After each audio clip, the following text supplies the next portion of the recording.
In 1990, a courtroom in Boston delivered the largest patent verdict in American history, $909 million, and the company that won it was Polaroid. Down the hall, a maintenance worker was still just thirsty. Polaroid had sued Kodak 15 years earlier for stealing its instant camera patents. Polaroid just won the fight of its life. This was supposed to be the easy part. 11 years after that victory, Polaroid walked into a different courtroom to file for bankruptcy. You could almost hear champagne corks getting ready to pop. How does a company win the biggest patent case of its era and still die? To understand it, go back to one question a 3-year-old asked her father.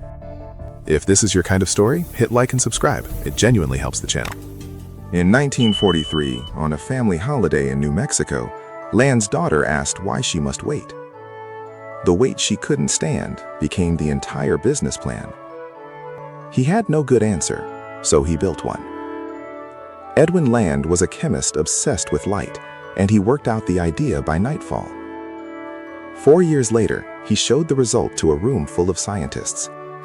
A photograph that developed itself, finished and ready in under a minute. In 1948, Polaroid put the first instant camera on sale at a Boston department store.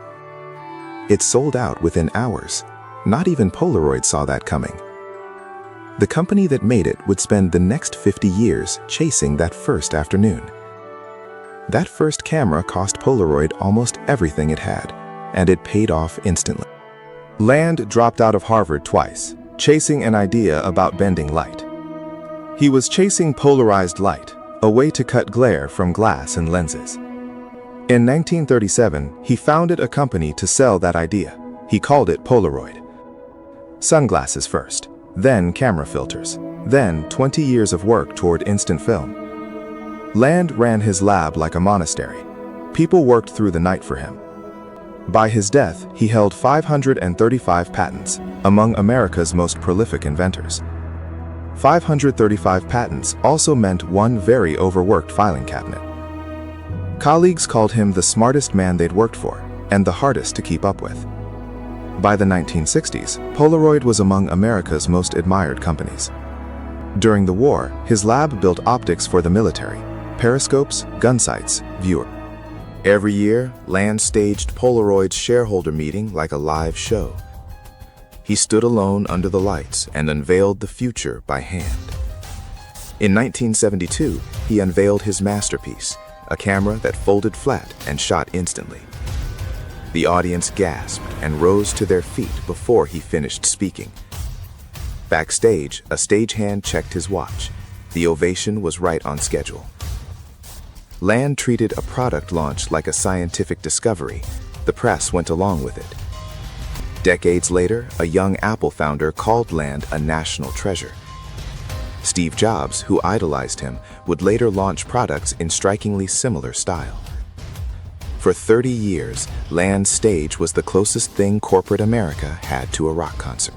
In 1977, Land tried to repeat the miracle with a second instant format. Polavision let families develop their own home movies in minutes, no lab required. There was no sound. The picture was small, dim, and lasted only a few minutes. Blink, and the home movie was already over. Video cameras were already arriving, recording longer, in color, and with sound. Polavision arrived in 1977. So did its replacement. Polavision barely sold. Warehouses of it sat unopened, waiting for buyers who never came. Nobody was rushing back for a second look. Polaroid wrote off most of what it had spent building the format. The board that once worshipped Land now blamed him for the loss. In 1980, at 70 years old, Land stepped down as chief executive. The man with more patents than almost anyone alive had lost the company he built. Land never ran a company again. He spent his final years doing research alone. For years, Polaroid had tried to license its instant technology to Kodak. The talks failed. Kodak built its own instant camera anyway. Kodak's engineers spent years perfecting a completely original idea, Polaroids. In 1976, Kodak launched its own instant film, built on Polaroid's own patents. Polaroid's lawyers began reading Kodak's patent filings the same week it launched. Within months, Polaroid's engineers were certain Kodak's system read straight onto their patents. In April 1976, Polaroid filed suit against Kodak for patent infringement. Down the hall, a coffee machine promised instant relief in 10 seconds. Neither side expected the case to still be running 15 years later. Kodak's case spanned 4 separate American presidencies, over an idea Land worked out by nightfall. The trial dragged on for years, through motions, appeals, and mountains of paper. Filed 1976, ruled 1985, settled 1991. In 1985, a judge ruled Kodak had infringed 7 of Polaroid's patents. A judge gave Kodak months to stop making instant cameras and film. Kodak had to recall about 16 million cameras already sitting in customers' homes. Kodak had to buy back cameras already sold and walk away from the business entirely. In October 1990, a judge ordered Kodak to pay Polaroid $909 million. Kodak appealed anyway. 9 months later, it paid $925 million to end it. 15 years of litigation cost more than any single camera ever did. It remains one of the largest patent judgments ever paid out in the United States. Polaroid had beaten Kodak completely in the biggest fight of its corporate life. For Polaroid's lawyers, it was the case that defined their career. While the lawsuit dragged through the courts, a different threat was already growing. Polaroid's own engineers had been building digital imaging technology since the early 1980s. By 1989, digital already claimed more than 40% of Polaroid's research budget. 2 out of every 5 research dollars, and still nothing on any shelf. But film still generated nearly all of Polaroid's profit. The camera that could have replaced film sat quietly covered, just past the loading dock.